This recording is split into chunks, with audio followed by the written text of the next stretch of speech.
Hey guys, today I'm going to show you my bike and go over some of the reasons why I chose my Buell. The bike is a 2009 Buell XB12 SCG. It is part of the Buell XB series released by Buell between 2003 and 2010. The 12 designates that it is a 1203cc engine versus the XB9, which is a 985cc engine. SCG designates a lower suspension. Mine has a mix of different color schemes offered by Buell, which means you could not get the bike looking like this stock. The previous owner had changed out the plastics off the bike. It started out as a cherry bomb red color. The plastics on there now are the kick ash color. The wheels are cherry bomb red with Michelin Pilot Power 3 tires. I have an open air box from American Sportbike with a K&N high flow filter, a Drummer SS exhaust, and the corresponding custom map from Zoptenside. Crossroad clip-on handlebars, righteous stunt metal clutch lever with custom length Barnett clutch cable have also been added. As of this video, I have about 30,000 miles on this bike, with approximately 10,000 miles since I purchased the bike. I'm going to start the bike up for you to hear the exhaust. It is a bit more aggressive than the stock exhaust, but has a nice deep tone that isn't too abrasive to the ears.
Now, a little history on Buell.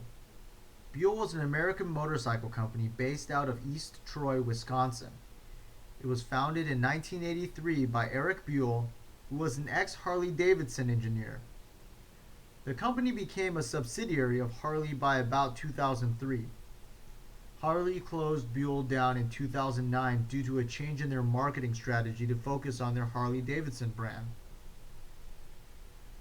To put into perspective the production numbers of Buell bikes, between 1983 and 2009, there were about 137,000 Buells produced. Out of those, there were about 68,946 XBs. And out of those, there were about 1,508 2009 XB12 SCGs ever produced. Prior to acquiring this Buell, I owned a 2004 Sportster XL 1200 Roadster that I turned into a cafe racer. I focused on trying to get as much performance out of that Sportster as possible, and learned to work on the bike from online forums. I ended up tearing the engine apart and rebuilding it more than once, upgrading the engine to 1,250 cc's. One thing that was great about the Sportster was that the online user forums were full of great people who were willing to spend time to help each other solve any issues that you had on your bike. The forum that I liked best was www.xlforum.net. I made several friends on that website who were local to me, and those friendships have continued even after I've moved on to Buell. Now fast forward to the purchase of my Buell. In January of 2015, I wrecked my Sportster. I wasn't injured, but the bike was totaled. I was back on the market for a bike and started looking at my options. I looked at all the Japanese bikes: Honda, Suzuki, Yamaha. I looked at the Ducati. I looked at another Sportster, and finally I took a look at Buell. My criteria were reliability, style, cost, performance on riding in the twisties, the overall fun factor of riding the bike, and that the bike had to be relatively easy to service on my own.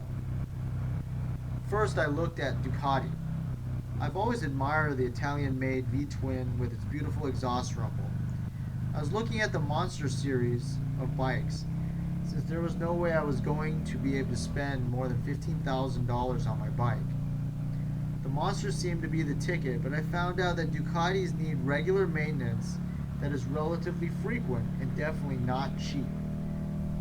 It was also not easy to do on your own. Since I commute roughly 10 to 15,000 miles a year, it would require service twice a year outside of the regular fluid changes. Next, I looked at Japanese sport bikes. All the Japanese sport bikes are pretty similar in terms of reliability and performance. The usual things I heard was that you could ride them forever and simply do your fluid changes, change out the brakes and tires as they wore out.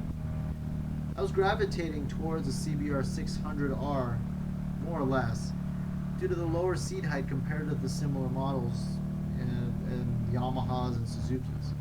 I was looking at about $6,000 on a used CBR 600 with relatively low miles and relatively new. There was the fun factor of playing on the easy-to-flick sport bikes, but they are literally a dime a dozen on the road, and in my opinion they lacked the kind of character I was looking for. Also, I'm not a huge fan of full-fared bikes, since that makes maintenance much more tedious. I rather like the naked bike look. Looking online at the forums and at videos made by the Japanese sport bike crowd was also a big downer for me. There seemed to be a larger population of what I would consider douchebags within that subset of the sport bike community. More talk about hatred towards law enforcement, as well as a plethora of support for dangerous and reckless riding. There's not much confidence on my part that joining a group ride would be prudent unless I knew everyone involved. I also looked at another Sportster to replace my bike. It was a choice that made sense. I had spent about 3 years tinkering on my previous Sportster and was familiar with most work that would be needed to be done on the bike. The engine was pretty hardy and did not require a lot of minute adjustments. A simple and crude engine. It had style and sounded great to my ears. It had a great community of riders who were for the most part older and more conservative in their riding. Egos were not big and people seemed very genuine to me. The only drawback was that the Sportster stock was not very physically appealing to me. And also, I had spent 3 years tinkering and modifying my previous Sportster to where I wanted it performance and style-wise. And the prospect of doing all that work again was a little daunting, considering I did a lot of the work with my own hands and did not have much time to do all that work again. Finally, I had seen Buells around the service bay of my local Harley dealership that I had visited from time to time. So I decided to look online at various Buells. Performance-wise, the Buell was what I was looking for. It is simply put the American Sportbike. It has sport-tuned suspension, rear sets, short wheelbase for amazing cornering, lower weight than the Sportster with a similar displacement engine. Also, it has an engine that is based off of the Sportster Evolution engine, so it was attractive to me for wrenching purposes. As a plus, Erik Buell's innovations on the Buell bikes really intrigued me. His trilogy of tech concept, mass centralization, low unsprung weight, and frame rigidity as a means to improve the cornering and handling performance of his bikes were well ahead of his time. The dual-purpose parts, such as in-frame gas tank, oil tank in the swing arm, and cam cover that also incorporated the oil pump, were concepts that were genius in their practicality. Essentially, Buell XB12 was what I was striving to achieve in performance on my Sportster. That was a complete package off the assembly line. I chose the SCG because I liked the Street Fighter look as well as a lower seat height. As for the rider community, it was actually almost the same as the Sportster community. The forum I use most is www.buellxb.com.